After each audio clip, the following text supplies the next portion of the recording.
It was the almonds that did it. Not the lies. Not the silence. Not even the nights she came home smelling like a different soap. Just almonds. They were in the salad she made that night. A casual Tuesday. Half a bowl of arugula, mandarin slices, goat cheese, and almonds, the kind that crunch like gravel. She knows I'm allergic. Not severely, but enough to swell my tongue and ruin the evening. I chewed one before I realized, and she was already standing, holding a napkin like she knew what I'd say before I said it. You didn't have to eat it if you didn't want it, she said. That's what cracked something open inside me. Because that salad wasn't for me. It hadn't been for a while now. Our house had new rules. I just wasn't told. Rule 1. Don't ask where she's been. Rule 2. Don't touch her after 9 p.m. Rule 3. Don't expect a smile unless guests are over. Nobody said these rules out loud. They just arrived, one by one, and sat between us like quiet roommates. She started showering before coming home, always before. Changed her phone password. Put a second wine glass in the dishwasher when she thought I wasn't looking. Switched our Spotify account from jazz to synth pop. And that night, as I spit the almond into a napkin, she said nothing. She just stared past me. Like I was a smudge on a window she didn't have time to clean. The couch wasn't mine anymore. She used to curl into my side like a vine. Legs tangled. Blanket shared. That stopped months ago, but I didn't realize until she started keeping her charger on my side. A tiny, stupid thing. So I moved to the recliner. She didn't comment. She stopped asking me to pause shows when she left the room. Started watching entire seasons without telling me. Laughed out loud with her AirPods in. I began talking less. Eating dinner later. Sleeping earlier. Existing quieter. She didn't notice. Or maybe she did, but chose not to care. I didn't cry the day she forgot my mother died. That was 2 weeks ago. It was the anniversary. I had flowers on the table. A photo of Mom in her garden gloves. I wasn't dramatic about it. I just wanted to sit in that ache for a bit. She came home, glanced at the table, and said, "Whose birthday?" That was it. No sorry. No memory. Not even a flicker of recognition. I didn't correct her. Just stood up, walked to the hallway, and stared at our wedding photo. The one she used to say made her feel chosen. All I saw was a stranger with my hand in his. Then she stopped sleeping in the bedroom. No argument. No big fight. Just a pillow missing from our bed one night, and the sound of a zipper downstairs on the guest room mattress. I walked down at 2:14 a.m. just to check. She was asleep, back to the door. Her phone glowing softly on the nightstand. A message blinked in. Same time tomorrow? I didn't look at the name. I didn't need to. The next morning, I packed without rage. Not out of anger. Not even sadness. Just exhaustion. I folded 3 shirts. A hoodie. The book she gave me 3 Christmases ago, even though I never made it past chapter 6. I left the wedding photo on the wall. I didn't leave a note. I didn't slam anything. I just zipped the suitcase and headed toward the door. And that's when I heard it. The sound of bare feet on hardwood. She was behind me. She saw the bag and froze. Her voice cracked. "Where are you going?" No anger. Just panic. I didn't answer. I couldn't. She crossed the room like the floor was collapsing beneath her. "Please. Ellis, wait. Don't do this. Please, don't go." And before I could even turn around fully, she dropped. On her knees. Arms wrapped around my leg like a lifeline. Sobbing. "I'm sorry. I didn't know it got this bad. I didn't think you'd actually leave." The almonds. The salad. The guest room. The messages. The photo. The silence. She knew. She had known the whole time. Her arms were still wrapped around my leg, like I was the last suitcase on the conveyor belt, and she couldn't afford to lose me. Her mascara was already staining the fabric of my jeans, but I couldn't move. Not because I didn't want to, but because I didn't know if I still cared. She didn't beg me not to leave because she missed me. She begged me because she didn't expect it. That was the part that stung the most. "Ellis," she whispered again, her voice raw. "Please. I know I've been distant. I know things haven't felt right. But I didn't think you'd actually." "You didn't think I'd leave?" I interrupted, not cruelly, just honestly. "That's the problem." She pulled back slightly, just enough to look up at me. Her eyes, wide and glassy, scanned my face like she was trying to read a foreign language. But I wasn't foreign. I was just forgotten. "I've been trying," she said. "Trying what, Callie?" I said, stepping back gently, forcing her to stand up. "Trying to replace me quietly?" Trying to hold both lives in balance so no one notices you're slipping away? Her mouth opened slightly. She started to say something, but didn't. That pause said more than any apology ever could. For the first time in months, I actually heard silence. Not the heavy, awkward kind that settled in during dinner, but the real kind. The kind that sits in the lungs after truth has been dropped like a stone in the middle of the room. I didn't cheat, she said. Not defensively, not softly. Just stated. I didn't ask, I replied. But it hung there between us anyway. The statement. The counterstatement. The unspoken accusation that had been dripping down the walls of our home since autumn. She stepped closer. Her hands trembled. There's someone I started talking to, she admitted. But it wasn't. It's not what you think. I laughed. That's what they always say, isn't it? Not what you think. As if the details mattered when the story is already soaked in betrayal. I stopped touching you because I felt guilty, she blurted out. Not because I didn't want you. Because I didn't deserve you. That's the truth. I closed my eyes. Do you want me to thank you for that? I asked. No, she whispered, eyes down. I want you to believe that I never meant for this to happen. But that's the thing about choices. People never mean for them to happen. They just unlock the door a little more each day, hoping the wind won't blow it open. I walked past her to grab the suitcase. She grabbed the handle. I ended it. With him, she said suddenly. Last week. Her voice was shaking, but I could tell she wasn't lying. That's what threw me. That small detail, that truth, slipped under my skin like a splinter. Why? I asked. Because I realized I was trying to find something in someone else that used to live here. With you. That thing you're looking for, I said slowly. You buried it. I didn't take it away. The suitcase handle creaked under the pressure of both our grips. She let go first. I want to fix this, she said. I'll do whatever it takes. I nodded once. Not in agreement. Just acknowledgement. I'm going to my brother's, I said, lifting the bag. I need space.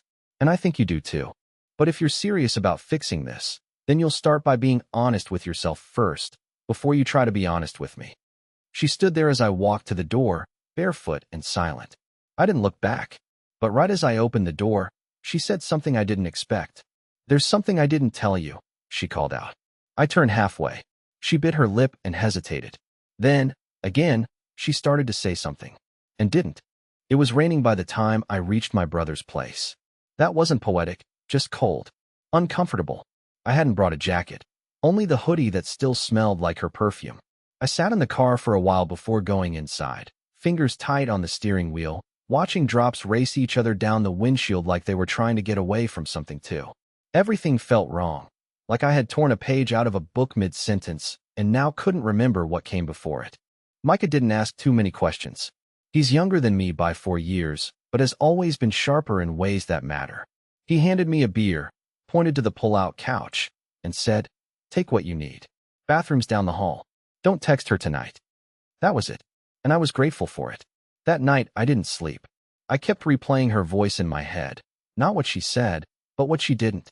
That moment at the door, where she almost confessed something and then swallowed it. There was a kind of fear in her eyes that didn't match guilt. It wasn't shame. It was panic. Like if she said it out loud, it would destroy whatever was left. By morning, I was convinced she was hiding something bigger than just an emotional affair. That feeling didn't come from paranoia. It came from still knowing her, even after everything. I knew her nervous tics. I knew when she was faking calm. I knew when her eyes darted left before speaking, a habit she picked up in college, whenever she'd dodge something. And last night, her eyes were practically doing backflips. On the third day at Micah's, I decided to go back, not to move in, not to forgive, but to see. To see if the version of Callie I once knew still lived there, beneath the lies and deflections. Or if I was just chasing a ghost that wore her face. She didn't expect me. She answered the door barefoot, hair tied up, an old hoodie of mine hanging loosely off her frame like it didn't belong there anymore. Her expression cracked between relief and fear in a split second. She let me in without a word. The house looked mostly the same, except it smelled like lemons, the kind of cleaning scent people use when they're trying to erase evidence. Or guilt. I didn't ask any questions. I just walked to the kitchen and poured a glass of water like I still lived there. Maybe part of me wanted to believe I did. She watched me from the hallway. When I finally spoke, it was just one sentence. "You said there was something you didn't tell me." Her face didn't change. Not immediately, but her hands fidgeted. That same left eye twitch. She turned away and motioned for me to follow. She led me upstairs, to the guest room, the one she'd been sleeping in. There was no trace of her usual chaos. No clothes on chairs, no mug of tea on the nightstand. Everything was tidy. Deliberate. Too deliberate. She opened the drawer on the nightstand and pulled out a thin, gray notebook. I recognized it instantly. It was one of those dotted grid journals she used to keep for design sketches. But this one was different. The corners were worn down, the spine bent from constant use. She handed it to me. I didn't write about him, she said quickly, almost defensively. I wrote about me, how I was feeling, things I couldn't say out loud. I opened it slowly, unsure what I was looking for. The first few pages were just messy thoughts, angry scratches, sad days, lists of things she wanted to say to me, but never did. Then I reached a page with a name underlined 3 times. Jonah. I stared at it, heart thrumming like a drumline in my ears. That's not the guy, is it? I asked, not wanting to speak the answer into existence. She shook her head. No, that's someone else. I looked back down. Beneath the name were dates. 5 of them, all recent. And beside each date were short, broken phrases. Saw him again. He didn't recognize me. Should I tell Ellis? I thought it was over. He looks like you. Something cold bloomed in my stomach. Not jealousy, not even suspicion. Fear. Who is Jonah? I asked, my voice quieter than I expected. She sat down slowly, like her legs were suddenly heavier than her body could carry. Jonah is someone I knew before you. Years ago. I was barely 20. It didn't last long. But she swallowed hard. I never told you about him because I didn't think I had to. Until last month. Why last month? I asked. She looked up at me then, eyes wet but steady. Because last month, he showed up at one of my job sites. As a client. I didn't move. Couldn't. And I said. She hesitated, then answered with a tremble. He has a son, Ellis. A 5-year-old. That silence again. The kind that hollows out your chest and fills it with noise all at once. I tried to say something. Anything. But she just kept going. I didn't cheat with him. I didn't even speak to him at first. I left the site early. But I saw the kid. And when he turned his head, Ellis, he looks exactly like you did when you were little. I found an old photo in your mom's scrapbook. Same dimple, same chin, same everything. My hands began to tremble. I didn't want to believe what I was thinking. I couldn't believe it. Are you saying he's mine? She didn't say yes. She didn't say no. She just stared at the floor and whispered. I don't know. I stood in the guest room with the journal still open in my hands, but the words were beginning to blur together.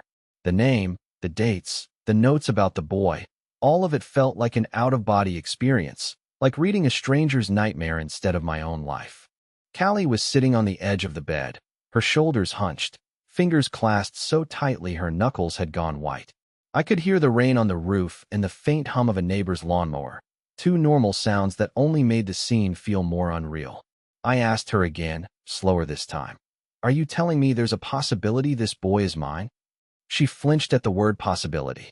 Her answer was a whisper, as if the air itself might judge her. I don't know, Ellis. I swear I don't know. It was before you, but the timing, it's not impossible.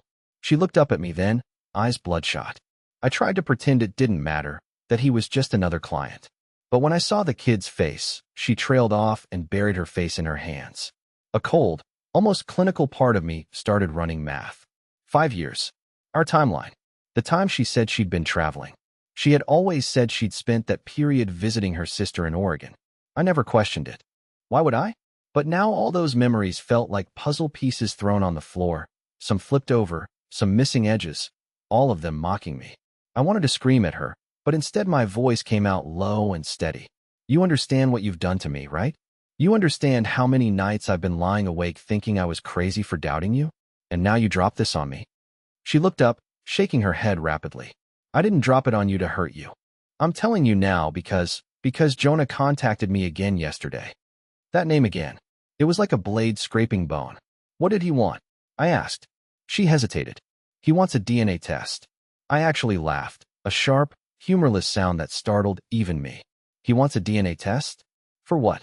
To prove the boy's his or mine. Her silence was the only answer I needed. I felt something in my chest shift, like a door unhinging. I didn't sign anything, she said quickly. I told him I needed to talk to you first. I didn't even reply to his last message.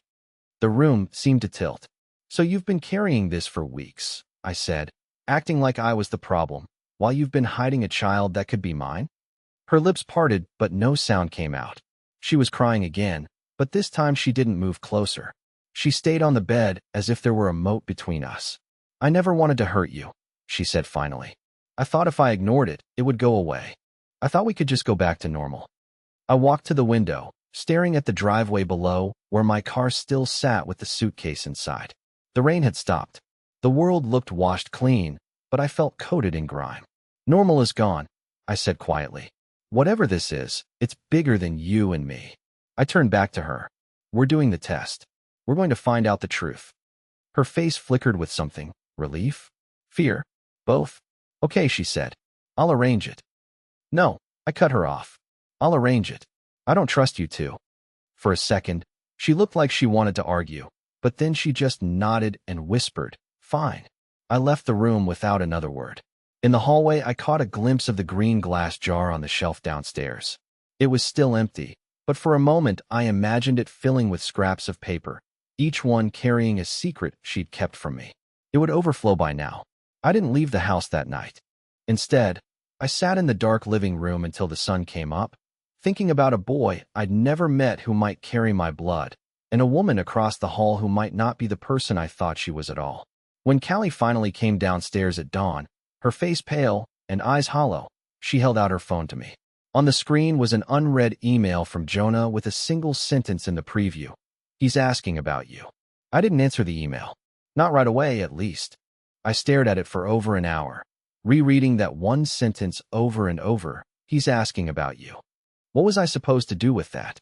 What do you do when a 5-year-old you've never met, possibly your biological son, has questions you're not even close to ready to answer? Callie had left for work, or at least that's what she told me. We weren't speaking much that morning.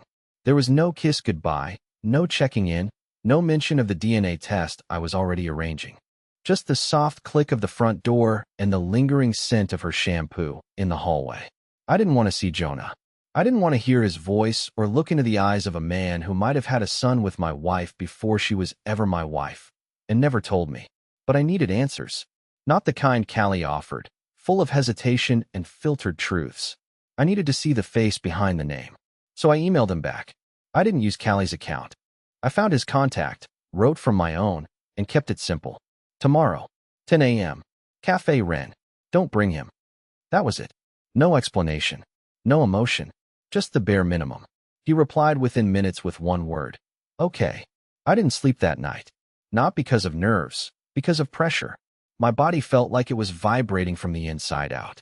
There was something about all of this that felt wrong, like I was stepping into a parallel life I hadn't signed up for, but somehow had been drafted into anyway. The kind of pressure that comes not from danger, but from being one conversation away from your identity collapsing. The cafe was almost empty when I arrived. I chose a window seat, ordered a black coffee I didn't want, and waited. I recognized Jonah before he even stepped through the door. Tall, athletic, that confident, unhurried walk of someone who's used to being listened to. He scanned the room once, his eyes landing on me, and for the briefest moment, I saw a flicker of discomfort. He walked over, pulled out the chair across from me, and sat down without saying a word. For a full 30 seconds, neither of us spoke. Finally, I broke the silence. You reached out to her first. He nodded. Yeah. She looked shocked when she saw me. I didn't know she was married. And the kid? He hesitated. That hesitation told me everything I needed to know. He wasn't sure either. I never questioned it before. He's got my last name, lives in my house, calls me Dad. Jonah said, carefully. But when I saw her reaction, how she froze when she saw me, I started doing the math. It got fuzzy. So you think he might be mine? I don't want him to be yours, he said. There was no malice in his tone, just something like exhaustion. But I need to know. Not for me. For him. I nodded slowly, my throat dry. You said he was asking about me. He saw your photo, Jonah said. Callie had it in her sketchbook. He asked if that was her brother. I said I didn't know. That did something to me. I felt it in my ribs. Does he know he might not be yours? I asked. Jonah looked down at his coffee. No. And I'm not telling him until I have a reason to. I leaned back in my chair and studied him. He looked older than I expected. Not by age, but by life. This wasn't the enemy I had built in my head.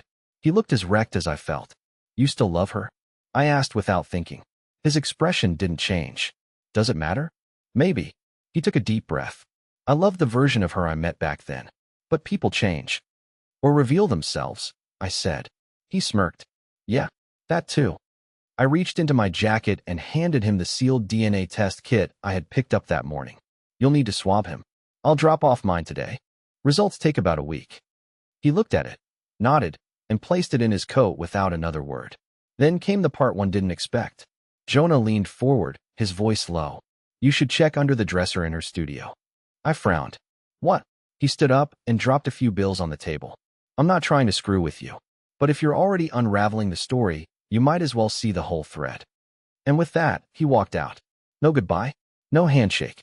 Just the cafe doors swinging shut behind him, letting in a gust of cold air that settled over me like fog. When I got home, Callie wasn't back yet.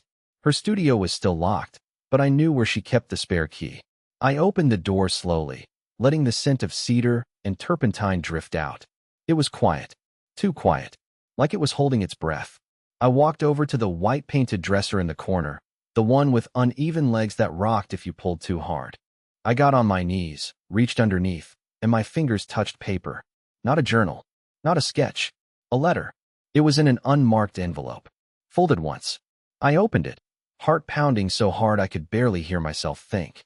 It wasn't addressed to me. It wasn't signed. But the first line read, If you're reading this, I never meant for you to find it. And the second line? The truth is, the affair wasn't the worst thing I did.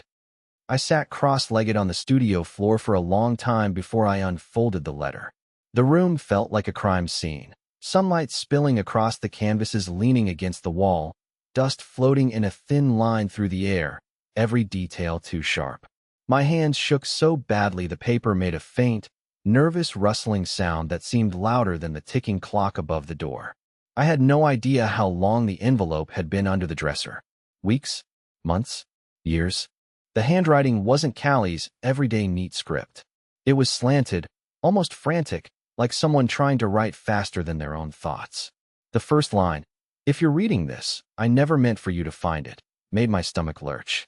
The second line, The affair wasn't the worst thing I did, hollowed me out. I kept reading, the words pulling me deeper and deeper. There are things I didn't tell you about Oregon. Not because I wanted to hurt you, but because I thought I could leave that life behind. I thought if I built something new with you, it would erase the old. But it's been following me, Ellis. I think it's getting closer. I stopped, blinked, and read that part again. Getting closer? What the hell did that even mean? I read on. Jonah was never the problem. Jonah was a symptom. The problem started before him, with someone I met when I was 20. His name isn't important here. What matters is that I was stupid and reckless, and I signed something I shouldn't have signed. It wasn't legal. It wasn't safe. But I thought it was over. I thought he was gone for good. When Jonah showed up at the project site with his son, I panicked because I thought it was him. I thought he'd finally found me. I pressed the letter against my knees, staring at the floor. My pulse thudded in my ears. She wasn't just confessing to an affair. She was confessing to a secret life. The next paragraph was even worse. The boy might be yours. I'm not sure. I know how insane that sounds, but when I saw his face it was like seeing a ghost of you. Jonah doesn't know about Oregon. He doesn't know about the contract. He doesn't know about the man who still sends me letters with no return address. I never wanted to drag you into this, but now you're in it whether I like it or not. If you're reading this, then I've already lost control of the story. I let the letter fall into my lap. The studio felt smaller, the walls closer. There were layers here I hadn't even begun to imagine. Callie had hinted at guilt, but this wasn't guilt. This was fear. This was running from something, or someone, and building a marriage on top of a sinkhole.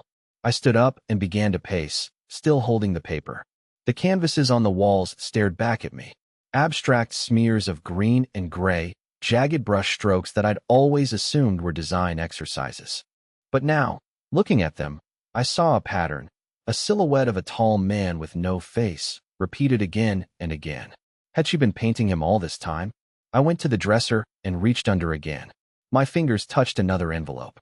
This one was sealed and heavier, as if it had something inside. I tore it open without thinking. Inside was a small photograph, grainy, printed from a cheap inkjet. It showed Callie at some outdoor event years ago, standing next to a man I didn't recognize. He was tall, his face half turned away, but his hand was on her shoulder in a way that made my skin crawl. On the back of the photo, written in the same frantic handwriting as the letter, were 3 words, "He found me." I sat back down hard on the floor, clutching the photo. My mind was spinning. The boy, Jonah, the contract, the faceless man in the paintings. And now this photo, proof of someone else entirely. This wasn't just a broken marriage. This was a labyrinth. And then, as if the universe wanted to underscore the point, I heard the front door open downstairs. Callie was home early.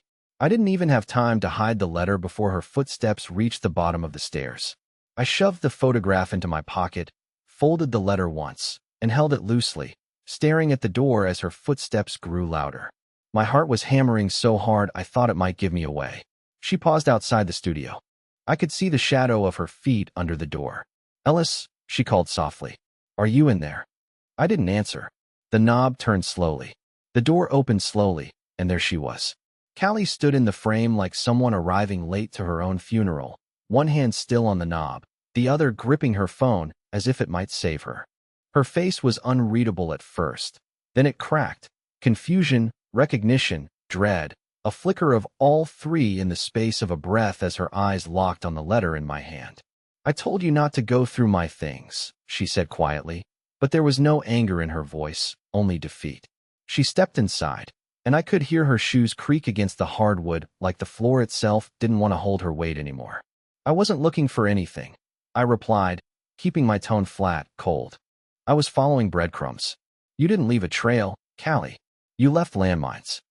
She moved toward the dresser slowly, probably trying to remember what else she might have forgotten to hide. Her eyes darted briefly to my pocket. She knew I had found the photo. She said nothing about it. She just stood across from me in the studio filled with faceless paintings, surrounded by a life she no longer had control of. "Is it true?" I asked. "Everything in the letter?" She exhaled like she'd been holding her breath for a year. "It's more complicated than that." "No," I said.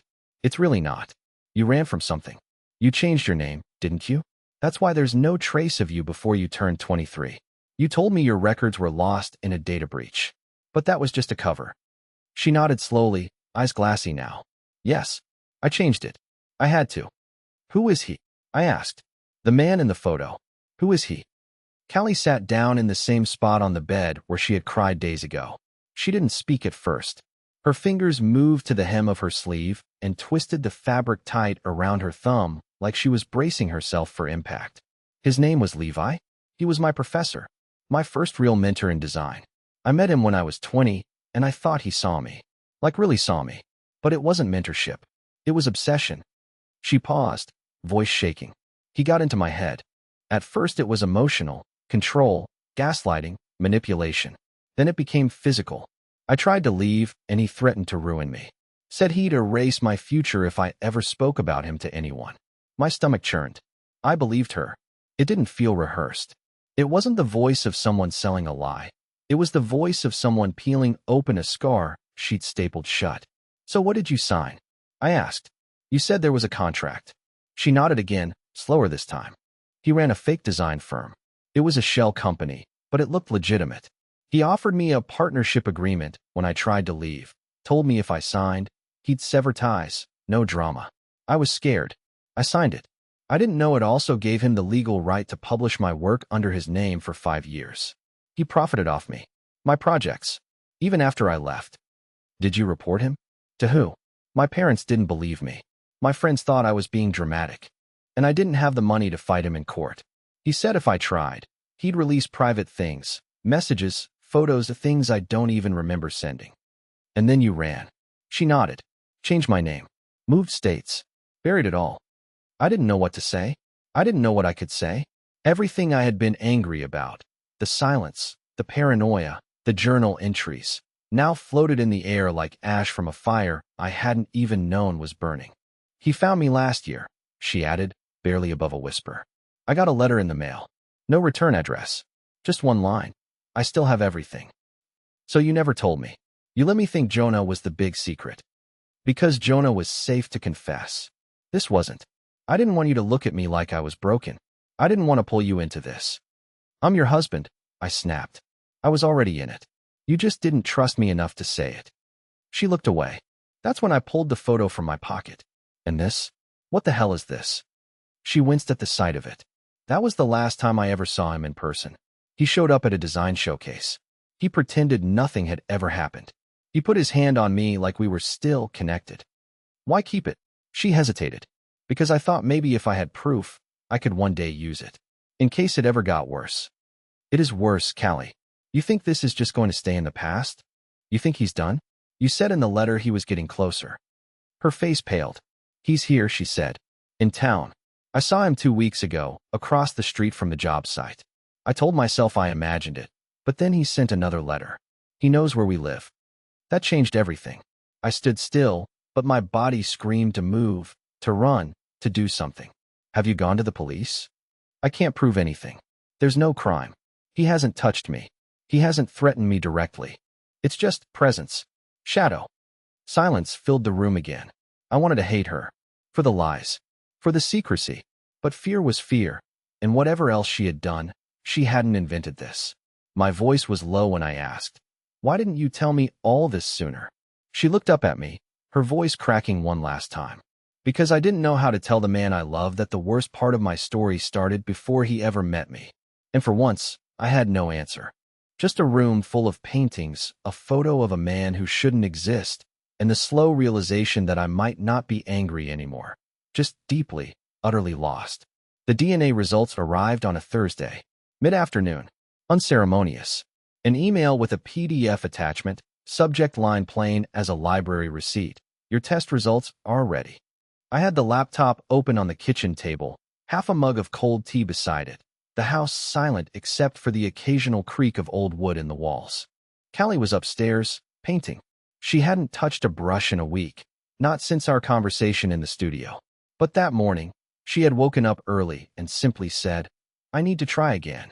No makeup, no pretense. Just her, barefoot, hair a mess, wrapped in a hoodie that used to be mine but now belonged to both of us, somehow. I stared at the screen for a long time before clicking. There it was. Simple. Clean. Probability of paternity, 0%. The boy wasn't mine. And just like that, everything I thought I'd been preparing for, every scenario, every late-night panic spiral, collapsed in a single sentence. I exhaled, not in relief or regret, but in something stranger, neutrality. It wasn't grief. It wasn't joy. It was weightlessness. For the first time in weeks, the knot inside my chest began to loosen. I called Jonah first, told him the result. He didn't celebrate, just said, thank you for telling me, and hung up. I didn't blame him. He had his own rebuilding to do now. I stood at the foot of the stairs, the paper still in my hand, and called up, it's here. Callie came down slowly. Her hands were speckled with dried paint, and there was a streak of yellow on her cheek she hadn't noticed. She looked human again. Tired, honest, but rooted. It's not mine, I said. She nodded, already knowing. I thought maybe, she whispered. But part of me knew it couldn't be. We stood there for a long time in the quiet. I watched her eyes search mine, not for doubt, but for permission to hope, to rebuild, to try. You don't have to forgive me, she said softly. I folded the paper and set it on the counter. I know, but I want to. Her lip trembled. Why? Because the woman standing in front of me, the one who told the truth even when it was ugly, that's someone I still recognize. And because running doesn't fix anything, but maybe staying does. She broke, quietly, without drama. Just a slow collapse into my arms, like a structure leaning back into the foundation it forgot it had. I held her. We didn't speak.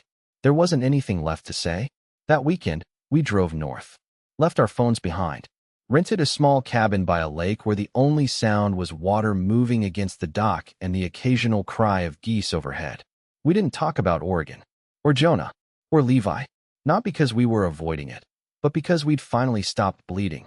She painted outside every morning. I read paperbacks I'd meant to read for years. At night, we cooked together, laughed at dumb movies, and slowly remembered what silence used to feel like before it became a weapon. A month later, she reported Levi, filed a formal statement, backed by years of journal entries, a printed photo, and the original signed document, now deemed coercive and inadmissible by her lawyer. No more letters came after that. 6 months later, she brought the green glass jar back down from the shelf, the one that had sat empty for so long. She cleaned it, set it back on the fireplace, and slipped a folded piece of paper inside.